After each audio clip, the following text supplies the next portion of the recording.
sure, poor boy, I've been all around this world. Went up on the mountain, there I made my stand. Went up on the mountain, there I made my stand. Rifle on my shoulder and a dagger in my hand. Poor boy, I've been all around this world. Hang me, oh hang me, and I'll be dead and gone. Hang me, oh hang me, and I'll be dead and gone. Wouldn't mind the hanging, but the laying in the grave so long. Poor boy, I've been all around this world. Put the rope around my neck, hung me up so high. Put the rope around my neck, hung me up so high. Last words I heard him say, won't be long now for you die. Poor boy, I've been all around this world. Hang me, oh hang me, and I'll be dead and gone. Hang me, oh hang me, I'll be dead and gone. Wouldn't mind the hanging, but the laying in the grave so long. Poor boy, I've been all around this world.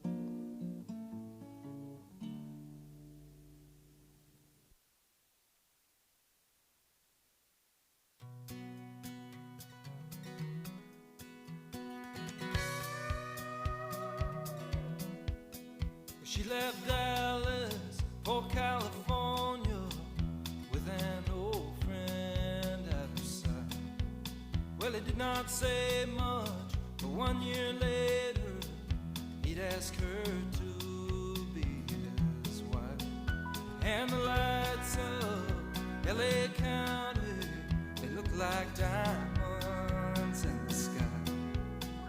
When you're driving through the hours with an old friend at your side. But 1 year later, I left Houston with an old friend at my side. Well, it did not say much, but it was a beauty of a coal black 45. And the lights of LA County, they look like diamonds in the sky. When you're driving through the hours with an old friend at your side. And so I drove on all the day long, and I drove on through the night. And I thought of her waiting for to be his blushing bride. And the lights of LA County, they look like diamonds in the sky. As I drove in to the valley with my old friend at my side. And as she stood there at the altar, all dressed in her gown of white, Lord, her face was bright as the stars are shining, like I dreamed of all my life. And they kissed each other, and they turned around, and they saw me standing in the aisle. Well, I did not say much, I just stood there watching as that 45 told them goodbye. And the lights of LA County look like diamonds in the sky. When you're kneeling at the altar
Sunset is an angel weeping, holding out a bloody sword. No matter how I squint, I cannot make out what it's pointing toward. Sometimes you feel like you've lived too long. Days drip slowly on the page. You catch yourself pacing the cage.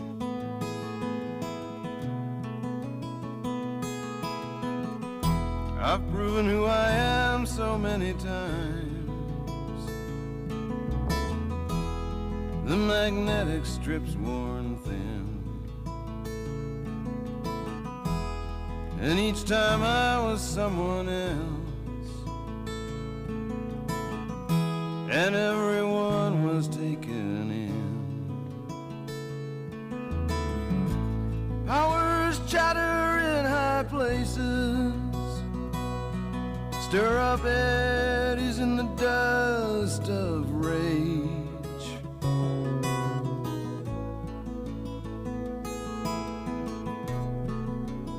Set me to pacing the cage.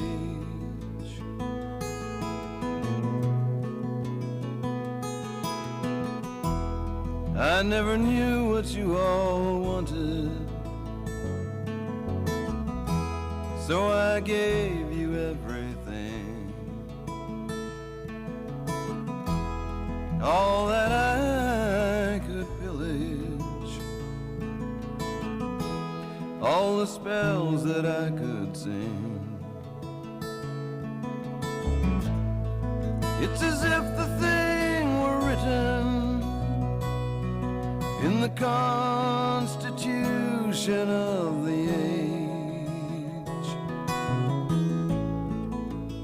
Sooner or later, you'll wind up pacing the cage.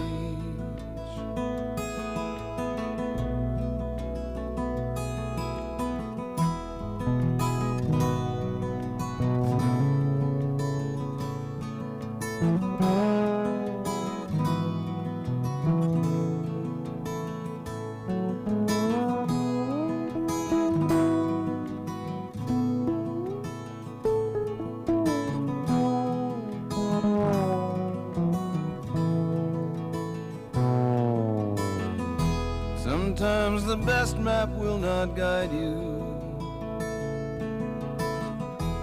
You can't see what's round the bend. Sometimes the road leads through dark places. Sometimes the darkness is your friend. Today these eyes scan. Well, hi everyone. Thank you for coming out. We are recording this, so if nothing else, if people ask about your experience, you know, and you don't want to spend an hour explaining the whole thing to them, you can just send them to our YouTube page. Thank you for coming out. So if you, thank you.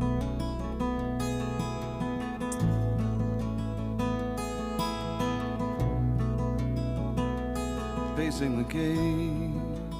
Okay, there we go. Take two. Right, so we have Denise Neer here with us tonight. She was the winner of the Lemony Snicket Prize for Librarians Facing Adversity. We are very excited to hear from her in just a minute. I'm going to say a few quick things up top. Hopefully you had a chance to see a list of some of the things we have coming up. Tomorrow we have a panelist of local journalists, including Karen Dorn-Steele, Sean Vestal, Emma Epperly, and several others. And they're going to talk about the way journalism has been evolving the past few decades. I'll mention my events in particular. I'm going to be screening a documentary called Personhood. It's about abortion and personhood laws. When I was teaching philosophy, I taught on that topic very often, so I will lead a discussion on it afterwards. And then at the end of the month, I'm going to be leading Spokane Civic Salon, which is kind of a small group discussion on political democratic issues. And the topic is going to be, can ChatGPT-4, that's an artificial intelligence, help us resolve our political disputes? And if you want to know what I mean by that question, you can come at the end of the month. One other thing before we get started is I'm going to read our land acknowledgement, which Spokane Public Library developed with the guidance of the Spokane Tribe. I am on the traditional homelands of the 4 bands of the Spokane Tribe of Indians: Upper Band, Middle Band, Lower Band, Chewelah Band. Since time immemorial, the Spokane Tribe of Indians has lived and cared for these grounds, identifying themselves as flesh of the earth. We pay our respects to their elders, past, present, and emerging. We show gratitude to the land, river, and peoples who have been fishing, hunting, harvesting, and gathering here for generations. May we learn from one another's stories so that we may nurture the relationship of the people of the Spokane Tribe and to all who share this land. By the way, before I forget, when this is over, if you park in the garage, you'll still be able to get out, so we're not locking it or anything like that. And with that, I'm going to find my other slide here.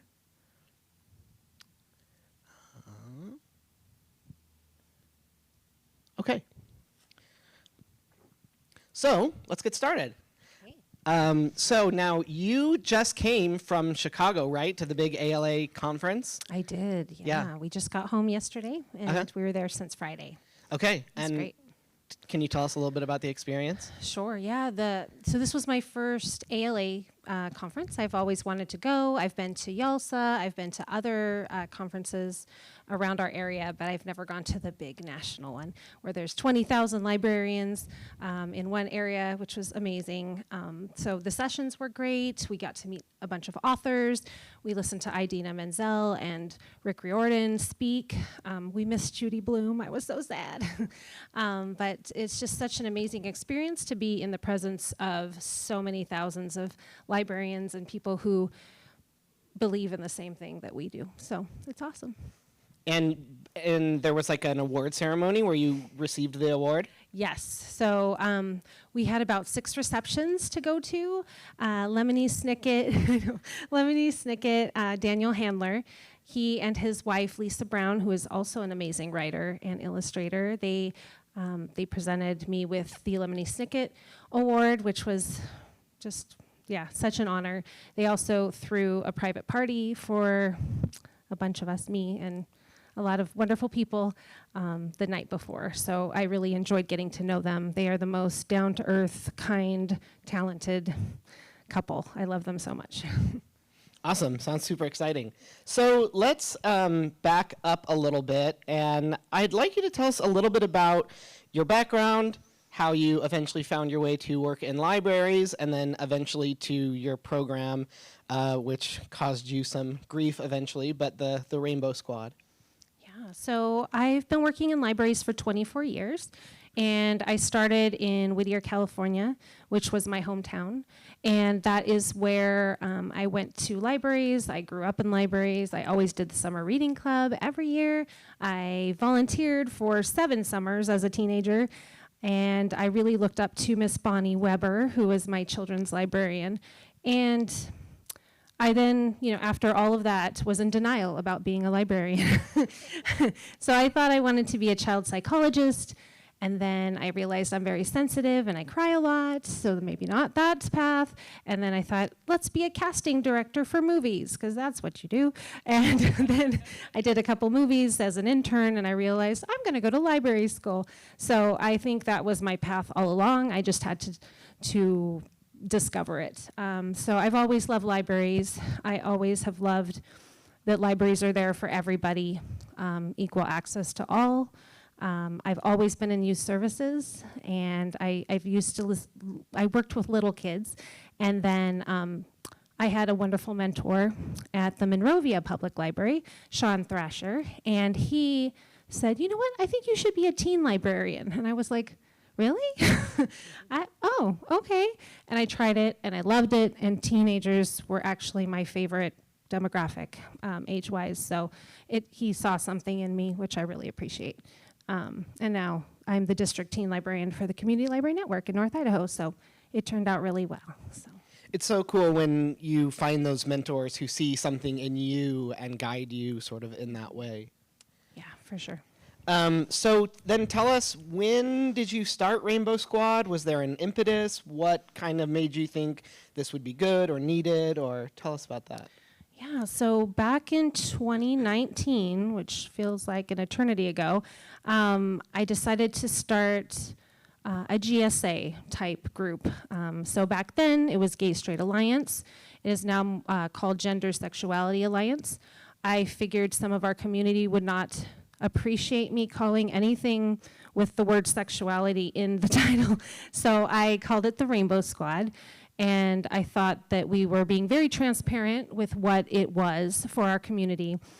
So Rainbow Squad was a group for 6th through 12th graders to gather and do crafts and play games and have snacks and just make friends. And it's for LGBTQ plus teens, but it's also for allies. So really it's open to all teens who can be kind and accepting individuals.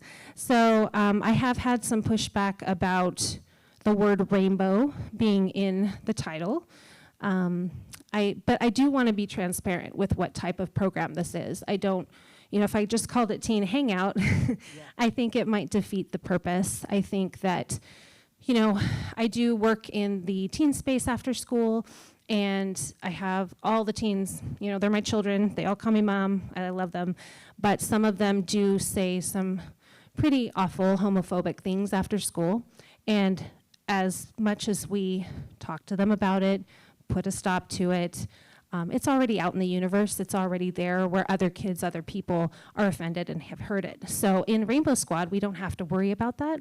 Everyone's just very accepting, no judgment, and it's just a happy time. So that's why we created that. So I think I've always had a passion for this community, for the LGBTQ plus community, because I've had so many friends over the years. I was a teen in the 90s, and I had so many friends that identified somewhere with the LGBTQ community, and they did not feel safe or comfortable coming out. It was different back then too, quite a bit. But I also think about how wonderful it would have been for them to have a group like this or a program like this as a kid.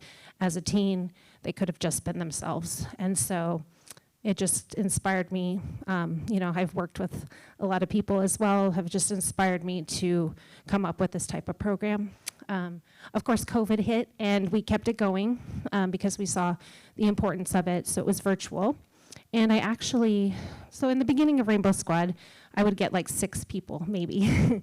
And it was small. It was on a Saturday afternoon at the library. I'd get different 6 people a lot of times every month. Wasn't like a steady group. So COVID hit, and we did have a study group that showed up virtually. They picked up their little kit with their snack and their craft, and we'd have a great time on Microsoft Teams. And so those teens, almost all of them, have actually stayed with us once we went in person, which I love. And it's grown. It is one of our maybe our biggest, actually, teen program in our entire district. So we usually get an average of 35 teens, but I would say at least 60 have been members, and maybe 65. So, do you ever get the sense that there is? Do you think the students who come to Rainbow Squad, especially, well, I guess in either case, that there's a mismatch between how they see a program like Rainbow Squad and LGBT plus youth and their parents? In other words, do you think they're being raised with these accepting ideas, or do you think they're rebelling, or? Yeah, so I would say most of the kids that come to Rainbow Squad do have parents that are accepting. We've had some parents that did not start to be as accepting, and then they came around because they realized. My favorite thing, we had some protesters one day, and a bunch of the parents and supporters, they had rainbow flags and rainbow parasols, and they had drums banging to drown out the protesters. And one of the moms who did not start off as accepting her child, she was laying on her horn in the parking lot and drowning the protesters out every time they started shouting things. And that was really special. And their child, he was crying because, it was such a big thing, a big deal, that mom finally realized, this is my child, and I'm going to protect him and all of the other kids. So that was really great. You and I were talking earlier, and sort of case in point, it's hard to predict who's going to come out to a library program. But why do you think that Rainbow Squad is so popular and it grew so much? I would say that in North Idaho, there's not a ton of options for LGBTQ plus youth. We have an amazing partnership with the North Idaho Pride Alliance. They are so wonderful, and I love them so much, but they focus mostly on adults. So they have wonderful resources for teens on their website, and they do, educational programs, awareness. They also do a lot of recreational fun programs. So that they are just such a great resource, but they didn't really have a lot of teen options for kids besides like Pride in the Park, which they do once a year, which we are a part of as well. But there are GSAs in some of the high schools, excuse me, and I've heard some really sad stories about the GSAs. I've heard about people, other students, bullying the club. So they would meet early morning and have kids try to knock down their door. One of the kids had hot chocolate thrown in his face. Other students are tearing down their posters for their club. So, I appreciate that the schools, they're open to having them gather, but it's just, it's sad. It's not always happy for them. So having the library where we have more access to having things after hours or safe in a meeting room. We have access to the police coming if needed, which has happened several times. I think it just makes it, and just, I guess, word of mouth. We started so small, and just all these kids found us through hearing about it, through social media, and they've stuck with us. So I think it says a lot to have a program like that in North Idaho, because there's not a lot for LGBTQ youth. Right. Okay. So the award is for librarians who have faced adversity, not diversity, as I have written here in my notes. What a terrible thing to face diversity. Can you just go through what the adversity was? You've touched on it a little, but what are we dealing with here? Yeah, so, it was interesting because in the beginning when I had Rainbow Squad promoted on the screens and things in our libraries, I'd get the occasional comment from a member who would say, that rainbow stuff needs to come down, and some obscenities, But it really wasn't that bad. So it wasn't until 2 years ago we had a new election for our board members. But also 2 years ago we decided, it was actually my coworker, Miss Kelsey. She came up with the idea of having a parent group for Rainbow Squad meet and at the same time as the Rainbow Squad teens. And I was like, that is amazing, yes. So she promoted the parent group on social media. And that is what sparked the protesters, which was really amazing to me, because knowing that, hey, these parents are getting involved, they're, wanting to connect and learn. They're there with their kids. I didn't understand why that was the spark for the protesting. So the protesters started in, I believe it was November of 21. Gosh. And we obviously weren't expecting them. And the problem is that our libraries had never experienced protesters before. So we didn't really know how to handle this. I called the police. The police didn't really do anything.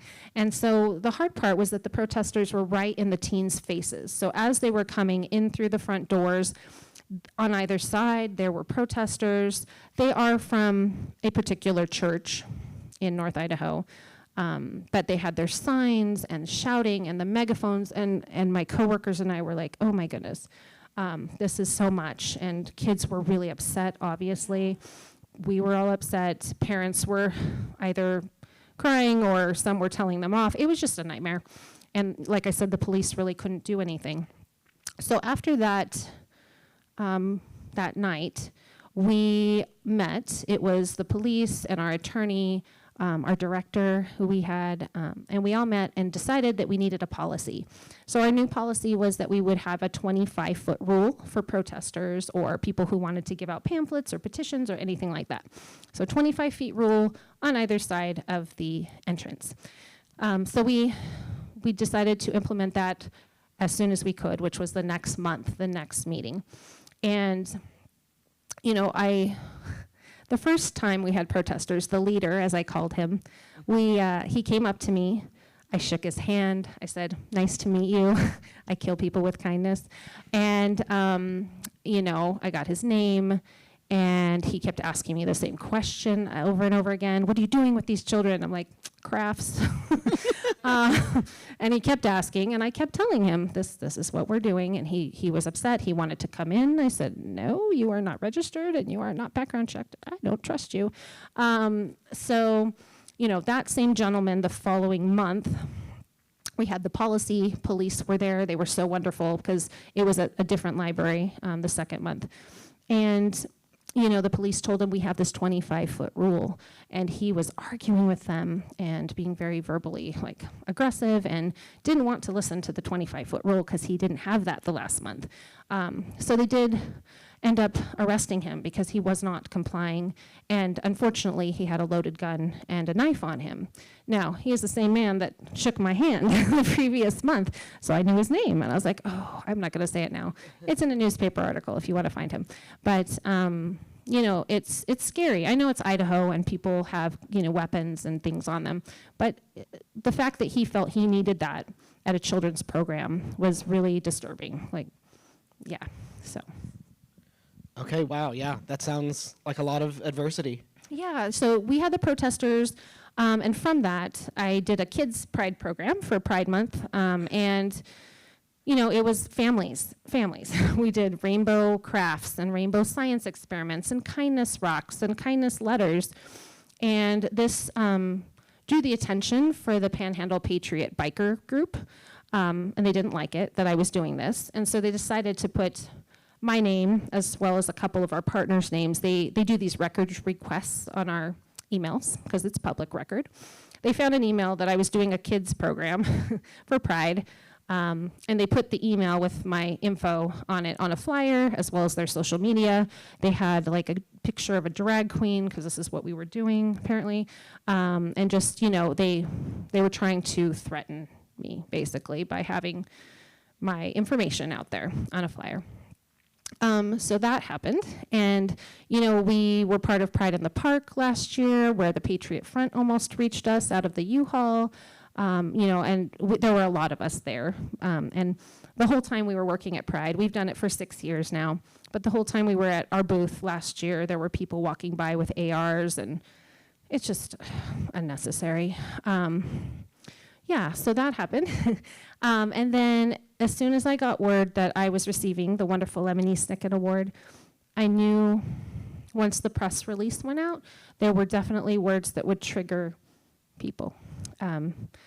American Library Association. They are very against the American Library Association. They are Marxist, liberal, terrible people. So that was in there. ALA, LGBTQ+. So all these little things that they don't like. So then they kind of targeted me more. They came out with an article that was really bad, giving me a groomer award. They took a bunch of pictures and edited them to look a certain way with my face and my headshot. And then, there was a death threat and other things. My family's names were listed as well. So it really escalated once the award happened, which I'm so grateful for that award, because the love that came in, the donations that came in for Rainbow Squad Kids, everything, so many positives came from that. But this small little chunk of negative, came with it, which I did expect it, but I didn't know to what level, and as soon as my family is involved, it takes on another thing, I didn't even realize it was that bad from, reading a couple things about you and talking with you. I didn't realize it was to that extent. That's terrible. I'm really sorry you had to go through that. Thank you. I think I've noticed that there are probably more LGBTQ plus people in libraries than you see in the general population, if that makes sense. This sounds like it's a negative, but it's not, of course. But we might say they're overrepresented. I think I've even noticed that among our employees. Yeah. What do you think the connection is there between libraries and people that fall in that? Yeah, I think that was another big reason why I wanted to start a GSA type program in the library, is because I've always seen that the libraries are, I call it a magnet, for LGBTQ plus people. And what makes me so happy about that is that they see the library as a trustworthy, safe, welcoming place for everybody. And, you know, there's not a lot of places around like that serve everybody in our community, have resources and programs for everyone. Everything's free, pretty much. And it's just a place, you know, it's really evolved over time from just books to experiences. And so I love it that that community sees the library as that place for them, because it is. It's a place for everybody, and it makes me happy. It's good. You talking about the library being a place for everybody is making me think a little bit about kind of the danger of being in media bubbles, because we have, we have things like this. We have completely politically neutral cooking classes, plant sales, author talks, we have tons of stuff. And I was recently talking to this guy, and he was saying that he didn't feel like our library system in particular was welcoming to people with him and the kinds of views he has. But it's, and at one point he goes, you guys just really need to, part of it is you guys do all these drag queen story hour events and blah, blah, blah. And I was like, we don't do drag queen story hour events. And he goes, oh, okay, so you stopped doing that. We did it one time years ago. The way he was talking about it is like, that's like basically like why we exist. You don't do it every day? Yeah, and it's just factually not true, and it's so sad, because he, like, if he came here, he wouldn't see like propaganda, or what he would consider propaganda. Mm-hmm. Yeah, I think it's been really interesting in the last few months, because we just had a new election, and we had 2 new board members that were elected to be on our library board. And their campaign strategies were very interesting. They chose to share some like disinformation. I would say a lot of lies. It was truly offensive to us that work at the library. They came out with a commercial saying things that we talk about and do at story times that are absolutely horrifying and really terrible, illegal. But unfortunately, people believe them, and so. It's scary that all these lies can, be so convincing for the majority, I guess, of the people that voted. I think it's like 27,000 people believe them. So it's a little scary because that's not what we're about. And they were successful, right? Like so the library board has kind of changed. Yeah, it's shifted, and I really hope that. Now that they're in, that they take this opportunity to learn. I really hope that they can listen, because they honestly have no clue what a library is about. They didn't know anything about our budget. They don't understand why we do programs like cooking or dances for middle schoolers. They don't agree with Rainbow Squad, obviously. But, they don't want books on our shelves that they don't agree with. And that's not a library. We have all points of views and all beliefs, and we're not even supposed to be a partisan board. We're supposed to be nonpartisan. And so it's turned into a very interesting thing. I just hope they kind of turn around and listen, So that has happened to one of our members. She definitely is a great listener, and she was more open-minded than we had thought, so. Oh, that's encouraging. Yeah, I really appreciate her, and yeah. Okay, we are going to take a quick change of direction because we're talking about a lot of serious stuff, and I have some fun rapid-fire questions for you, and then we'll get back to the serious stuff. Okay, flight or invisibility? Ooh, flight. That's what the good people say. Yeah, you're, good. You're evil. Good. I've always wanted to fly. Yeah, absolutely. Have you ever had, or what's the weirdest or most interesting job you've ever had? The weirdest job? Well, I guess the most interesting would be working on the movies as an intern. Like, getting to know that industry was pretty interesting. I realized I was not fit for that industry. I'm too honest. No, I love them so much. No, I just, it was really cool, doing that. And I also did seat filling, which was fun to like sit next to celebrities and pretend to be one. Totally. Yeah. Do you have a go-to karaoke song? I like Salt and Pepper a lot. Nice. My voice is not great, but probably Salt and Pepper. Yeah. Cats or dogs? Oh, kitties, Oh, okay. particularly black cats. Oh, we just got rid of our black cat. Oh, He was a problem. no. Pineapple on pizza, yes or no? Oh, yes. Okay, Yes. interesting. Yeah, Stranger Things, yes. Wrong. Any hidden talents? Oh, hidden? Or not hidden? No, I played piano from cool. the age of 3 to 28. Wow. Did concerts and things, and do not do that anymore. I Okay. had children, and I stopped. But yeah, I guess.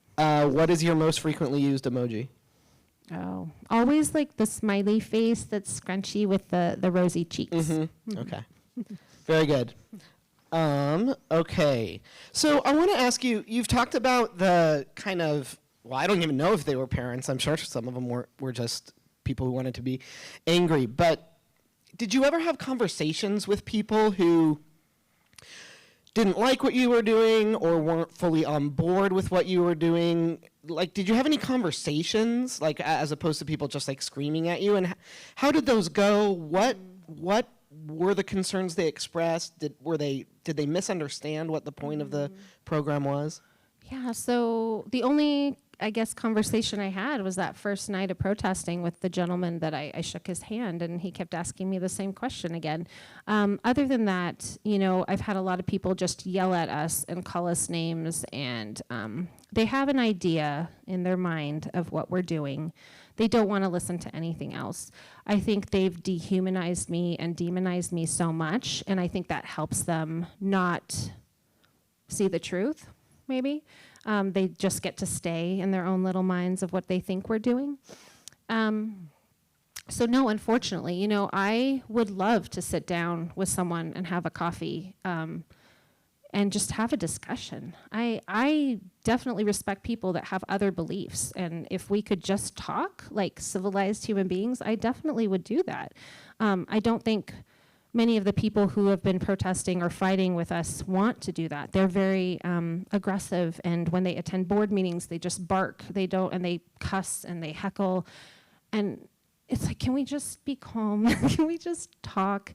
But a lot of them can't. They just can't, unfortunately. So I wish I would have the conversation. I love talking with people. Yeah, me too. So, I mean, gosh, you just, it's really, the behavior is really hard to understand. I guess I just find it kind of baffling. I understand that some people have, certain religious beliefs, and they believe, they have this conviction that that's wrong. But even if that's the case, people can choose to go to your program or not. You're doing crafts, giving them snacks. Do you think they really actually believe it? The people that are so rude and mean. Yeah. Yeah, I'm asking you to speculate a little bit. No, it's interesting because we do even have some people that I work with that have beliefs. They are against it, but you would never know it because guess what? They do their job. They serve the public. They are kind. They treat everyone with respect, and the same. You would never know how their internal beliefs and feelings are because they understand that we're a public place and they're nice to everybody. So I know what their beliefs are. I know what churches they go to, but I respect that. I respect that they can separate their personal beliefs from what they know we need to do at work as a library. But it's fascinating. Some people are very one way and there's nothing else. But it's usually in their favor, so same thing with First Amendment rights. It's their rights, right? But not everybody's. Not everybody gets freedom, just them.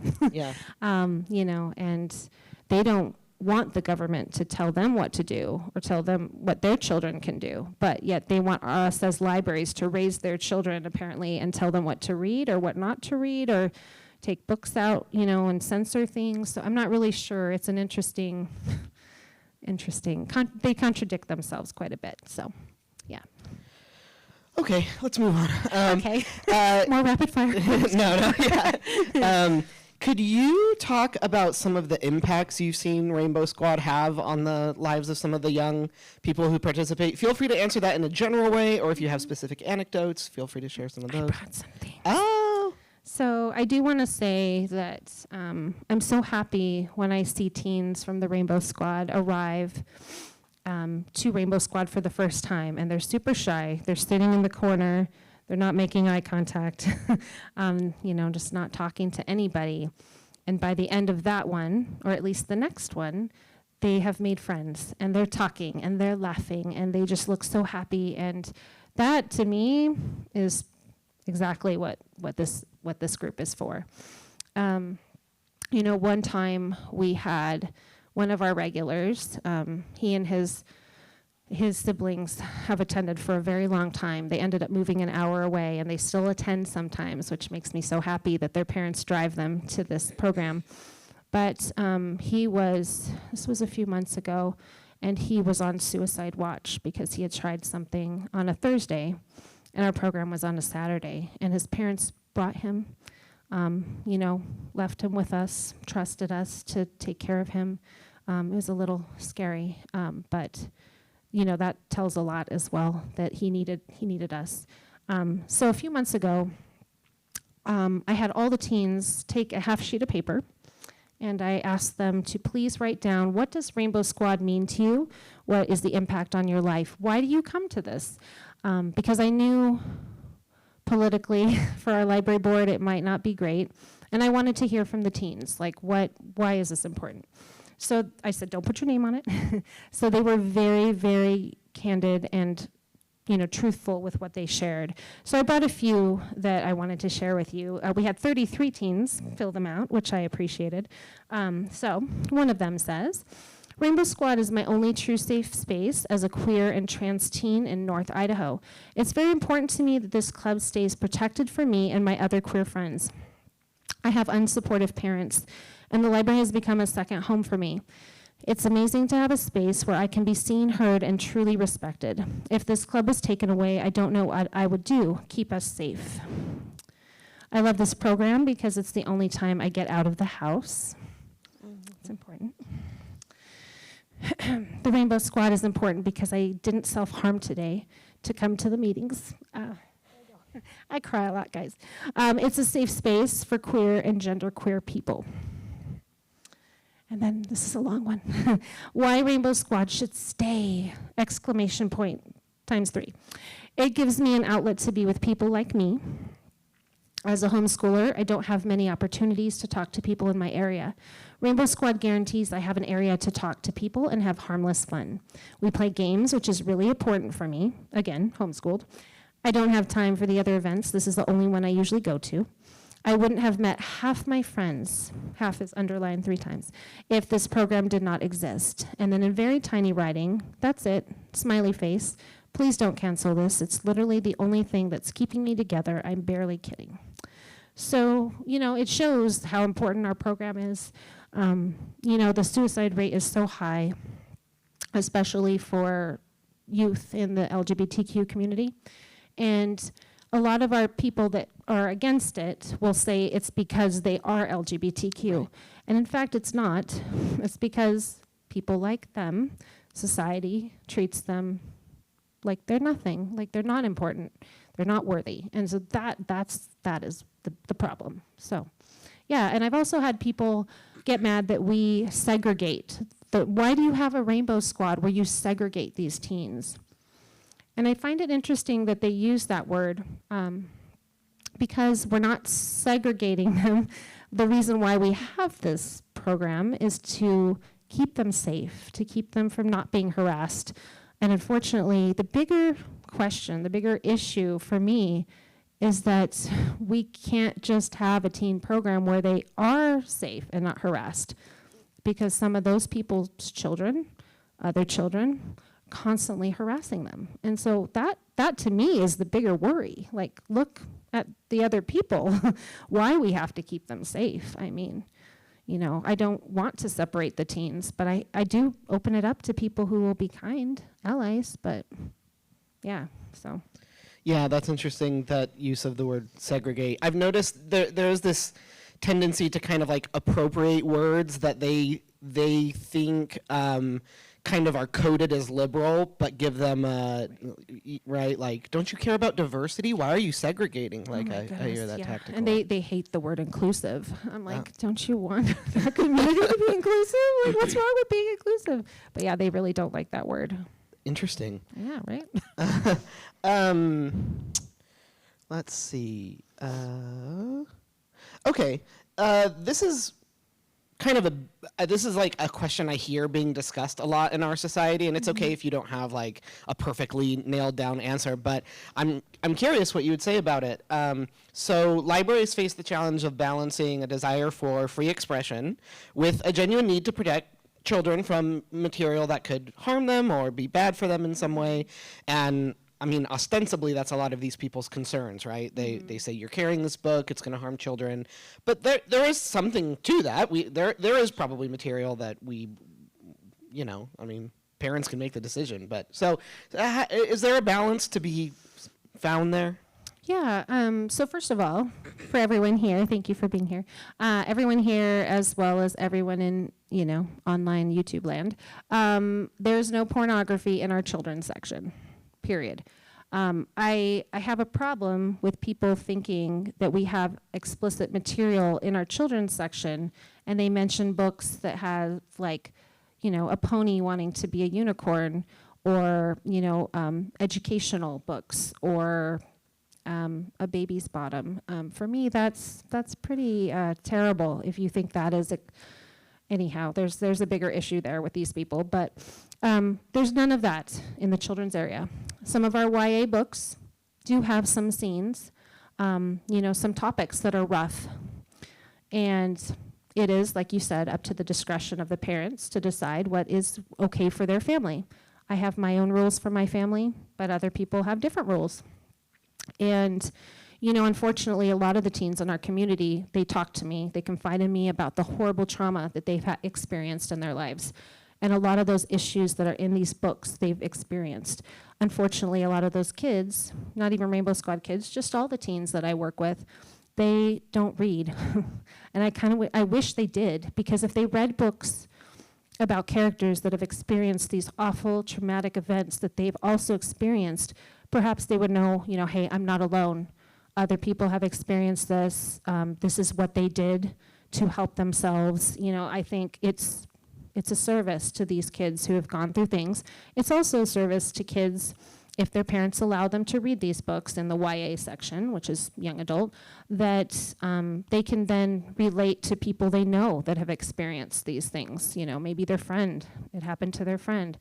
But, you know, as a library system, we've really tried to listen to everybody at our library board meetings. And, you know, the concern for certain materials that people don't agree with, you know, we are listening. We're trying our best.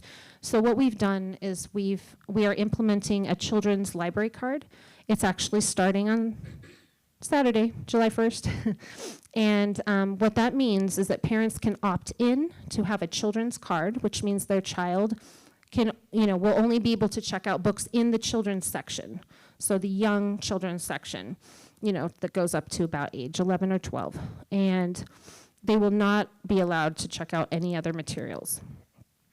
So that is how we are trying our best to help with that. Starting January 1st, we're implementing a teen card, and we are right now working on our young adult sections to separate them into ages 13 to 15 and 16 and up. So we're kind of separating our young adult section into two sections. So those books that are with slightly older characters or more serious situations, those are going to go toward the 16 to 18. And, the teen card will allow parents to opt in for their kids to only be able to be in the children's section or the 13 to 15-year-old section of the teen space. Some of the people that have been complaining and being so vocal at our library board meetings are not happy with this. It's not enough. We've been accused of doing this just for the election, and no, we are really trying to listen. We're really trying to make the library a place for everyone. And so this, we thought, was a good solution, for parents, because they were like, we have so many parents come in and say, I can't possibly know what my 5-year-old is reading. I'm like, really? 3-year-old, I've heard as young as 3. Or if they have multiple children, they just don't know what they're doing. I'm like, oh, I hope they don't go on a computer. So if you don't know what your children are doing, that's kind of scary. But that's what their argument has been all along. So if they have this children's card, at least they can't check out those books. I guess, 3-year-olds using the self-checkout by themselves. They can't, I have this sweet little one in a wheelchair that comes in, and her mom swears that she does not know what she's reading. I'm like, is she getting here herself? Like, I don't think so. I mean, I see you with her all the time. But she, was telling other parents the awful things we have in the children's section. And I love it when we ask them, could you please show me the book? Could you please, tell me what the title is? They never know. They don't know. Weird. But they swear it's there. It's absolutely there. But it's an odd point to make, even if you were doing it for the election, because that it means you were listening to their concerns, right? That's just democracy's being responsive, right? Yeah, we're trying. They also accused of us of hiding books and things like that. And all our displays were explicit. And then we did have a few people come in, and I was so happy because that means they're doing research and they're actually asking questions. I wish everybody would do that. And they were like, where is it all? And we're like, where's what? And, they would ask where those bad, inappropriate materials were. We don't have them. There's maybe a couple on the adult side on this list of 800 books that they have. And I'm like, we don't even own most of those, or, yeah. You've touched on this a little bit, but so this might be a downer, but it's not going to be my very last question. So with the library board and all that, can you speculate on what the future of Rainbow Squad, and I don't know, I don't even know if maybe your position is in jeopardy, or at least you having it? Yeah, I don't know what the future holds exactly. I've heard things that I know they don't want that program, but that is a policy change. And, so the roles and responsibilities of library board members are not to ban books and cancel programs. That's not their job as what they are supposed to do. So I think that was a misunderstanding for the new members that came in. They thought they could just come in and start hacking away at things, even though we told them that's not what your roles and responsibilities are. But I do know if they can rewrite policy, or programming policy, they could state it in such a way where Rainbow Squad could not exist anymore. And I have prepared myself for this, and if it does happen, we have received so many donations from beautiful people from across, even from other states, southern Idaho as well. A lot of senior citizens have been giving us so many donations, and they're just so kind. And so we have this in a little fund, and since it's specifically for Rainbow Squad, we will be able to keep it. The library, they can't. So if they do cancel the program, I will be able to continue the program as a volunteer elsewhere. I have some parents and some coworkers who will do it with me, and I've had 2 pastors offer their churches for us to use for this group to meet, and no charge. They understand the importance of this group, and so I really appreciate them reaching out and offering their space. And so we will continue it even if the library cancels it, but I hope we can still have it, obviously, and I think we have some time before any policies can be rewritten. We just rewrote our program policy before the new ones came in, so. Okay, well that wasn't as depressing as I thought. So, Okay. I'm gonna come around with a microphone. If any, does anybody have any questions for Denise? I can give you a second. You may think it's unnecessary, but it's for the recording. Hi. Hi.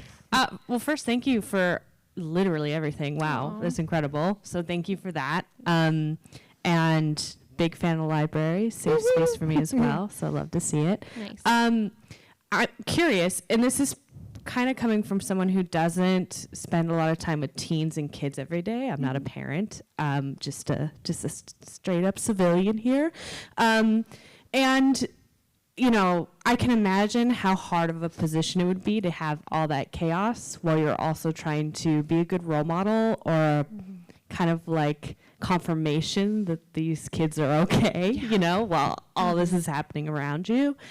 Do you have any advice or tips for somebody who might be in a public space that sees something like that with teens or kids around and the best way to respond for them? I know how I would respond with my peers, but it might not be appropriate for Sure. a teen.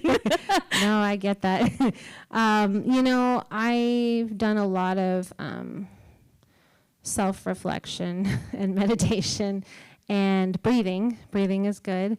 So I always take a nice big breath. And, you know, as I mentioned earlier, I do kill them with kindness. You know, the protesters. I'm like, hey, friends. I'm going to talk to you like a toddler now. Hey, friends. We need to be 25 feet from the entrance. Thank you so much for your cooperation. You know, but I think just staying calm. You know, when people are yelling at you or being rude to youth, which is really hard not to get mama bear, you know, whether you have kids or not, you want to be mama bear. You know, I think just not going to that level because it's ridiculous, right? And just being calm. Call the police if you need to. But just, you know, I love it that you're such a library lover and just to stay involved, you know, go to library board meetings. We do public comments, you know, I'm sure yours does as well. And just stay on top of, you know, what's happening in your communities. You know, vote and just, you know, volunteer if you have time or just, you know, go to programs. So, yeah, that's pretty much it. But yeah, staying calm. I know it's not easy. It's hard. Yeah, I'm getting better. Thank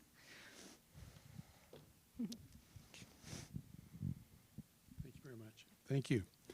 I have a background, I'm retired now, but I have a background in working with traumatized teens in Post Falls. Oh my goodness. And being an educator within some state homes that are there.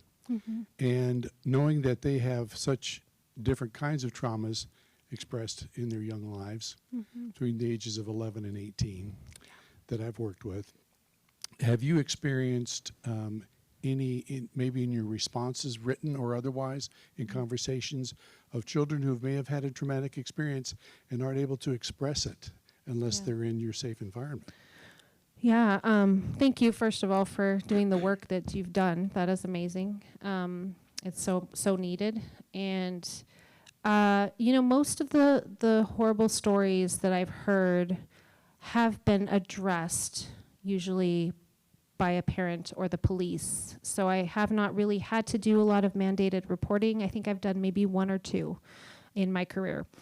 You know, it's just things that have happened that have already been dealt with and probably not always dealt with in the best way. But the kids do, you know, once they feel comfortable with me, I've heard really sad stories, and I'm glad they feel they can speak to me and share. I used to go home a lot and cry, you know, and talk to my family at dinner, and just, yeah, it's hard. Which is why I didn't become a child psychologist, but the psychology did come in handy. I'm glad I majored in that. But yeah, the stories are rough, and I do appreciate they can talk about it. You know, and I find that they talk about it more in my after-school space than they do at Rainbow Squad, which is interesting. I think Rainbow Squad is their escape, and just to have fun and be with their friends. I do still hear a couple sad stories, but they're mostly in my after-school space. Yeah, so. Thank you. Any other questions? What's the best craft y'all have done? Ooh, I'm curious. there's been so many. Oh my goodness. So we have made a shrinky dink jewelry, which is super fun. They also really like perler beads, like the melding of the plastic, fuse things. I try to do open-ended crafts where they don't need instructions. They can just go and create. It's usually based on their flag. But yeah, it's been really fun doing that. We've decorated mugs and travel cups. We've done ornaments. We've done, gosh, for 4 years, I'm like, what have we done? I know for snack, we've had rainbow pancakes. Those were great. We did some cooking also. But goodness, wow, so many things. And it's always different. I try to ask them for their ideas, because after 4 years or 5 years, I'm kind of running out of things. We kind of start to repeat. But we did scratch art CDs this last time, which was cool. So with you paint the CDs black, and then they did designs with a toothpick, and it like shines rainbow through. So that was fun. Hung it on a little rainbow ribbon. Yeah. Thank you so much for doing this. It was a total pleasure talking to you. My subtitle for these events is Conversations with Do-Gooders, Newsmakers, and Rebels, and I think you're all three, so thank you for the work having you've me. done. Thank you so much, and thank you everyone for being here. Yeah.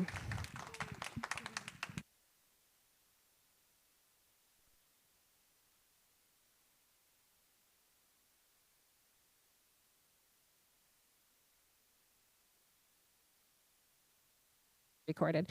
So Mr. Daniel Handler, Lemony Snicket, and his wife, they presented me with my award at ALA, and they also always give a memento of some sort. So they gave me this beautiful ceramic platter, and it had drawings all over it and my name, and I was so excited. And I thought maybe, Daniel or his wife drew on it, which would be wonderful because I love them so much.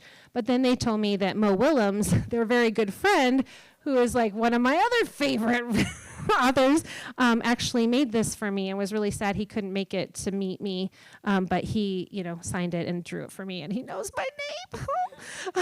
Yeah, so my jaw dropped a lot on stage. I was like, but yeah, so this is really special that, all these authors care so much about libraries and librarians and what we do.